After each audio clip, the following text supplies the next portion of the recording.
Lucio Fulci's The Psychic starts off in a similar way that Don't Torture a Duckling ends, with a character falling down a cliff's face as the cliff just rips their face apart. It is a wonderful visual sequence, and it's kind of done there because this is our main character Virginia's mum. She's a little girl across the world who has a vision of her mum killing herself at the time that she does it. And then we jump to Virginia being a woman. She's married, she's going out to this country house, a rather large house that her husband owns, with the idea of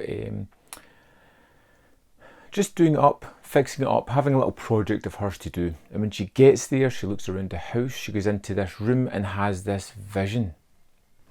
This vision of a room in disarray, of a woman being put into the wall and bricked up in there.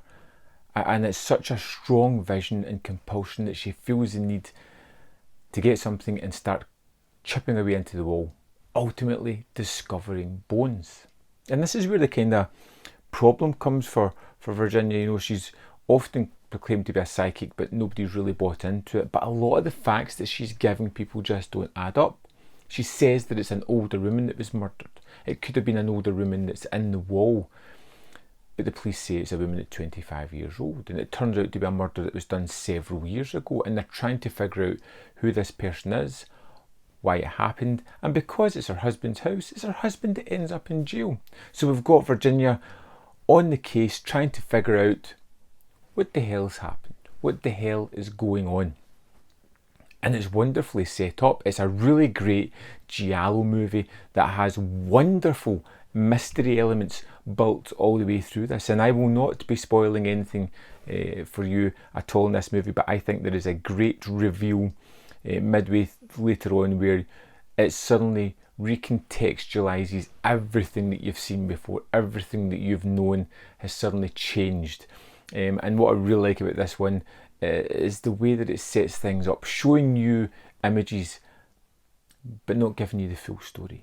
And then when you finally get to see the bigger picture, a bad guy you thought was bad might be good, a good guy you thought was good could be bad. It really just kind of changes things about. A murder that you thought happened could have been an accident.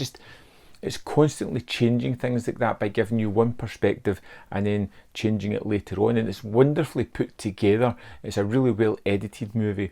And I think you see the direction and the thought within the script really builds upon this one. And it really does create that sense of tension. You feel with Virginia that there is a sense of despair, a purpose in her to find the truth, to figure out what actually happened, whether it brings up some home truths or not. She is determined to get to the bottom of what's going on, and I really kind of like that about the character.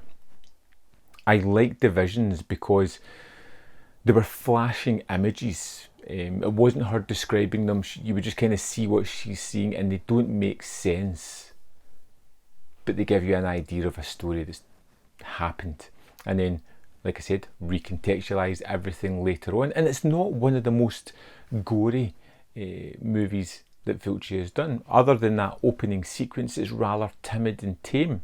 But that doesn't take any of the bite away from the movie. It still has that kind of structure and care taken into it, that it creates a driving mystery forward, where we have moments of atmosphere and suspense and tense sequences. There are chase sequences that really do make you afraid for the main character. It is a master doing what he does best and being rather restrained when he does it. This is a wonderful looking movie. The transfer is fantastic from Shameless. I can't rave about it highly enough. It is a movie that I am proud to have in my collection, and I thoroughly recommend it. In fact, it's jumped up to be a top tier Fulci movie for me. I'd love to know what you think of this one, or where you think it lands in Fulci's filmography. Let me know in the comment box below, and I'll see you next time on Man v Film.